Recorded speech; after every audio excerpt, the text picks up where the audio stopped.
What is allodium title? Why is it so important? Okay, allodium title is important because you do not own the land.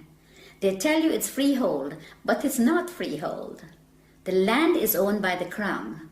All the land in England. I'm a farmer in Minnesota, and you're saying that my land is owned by the Queen. Yes. I'm a farmer in Mozambique. Your land is owned by the Queen. The Queen of England. The Queen of England. She owns all the land. So what happens is you own that piece of brick that's sitting on it that they call freehold or your house. You own that. You don't own the land. So the land, the allodium title, is to own your land. So you can put a sign up and says no trespassing, private property. When you put that sign up, you have to own the land. Because owning the house doesn't mean anything. It's the land they want. See, the bank takes the house, which is part of the Crown, and the Crown owns the land. That's how it works. And you don't own anything. Ever. Ever. You are just a mere user.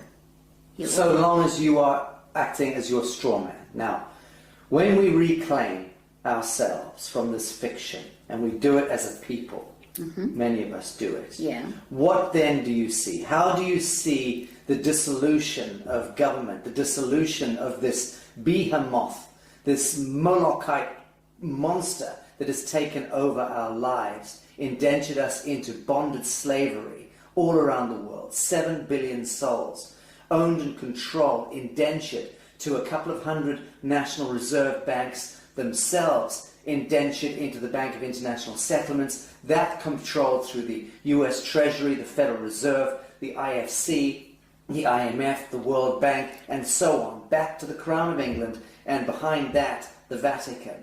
So all of that grotesquerie, that fiction, when do you see us as a people of the world reclaiming real reality from that fiction? And how is that likely to play out?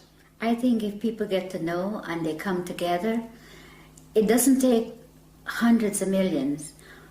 1 million sovereigns get together can make a hell of a lot of difference, because the word spreads from one to the other.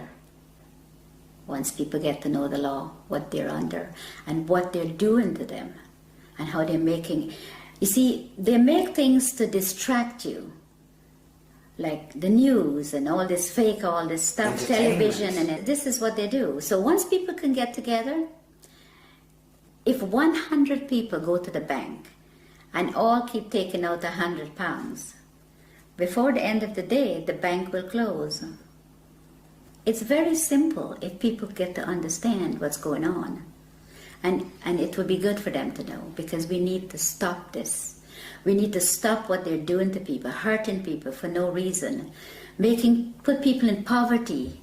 And by they, we're talking about the parent corporation. The parent corporation, The banks and governments and justice systems all working to penalize and harvest humanity. Yeah, they're in bed together, everybody. They said, if they send you to the Citizens Advice Bureau, don't even bother to go, because they're working too with them. Everybody they have in their pocket. And it's very sad, because people will do things to other people for very little money. Are you hopeful for humanity? I am.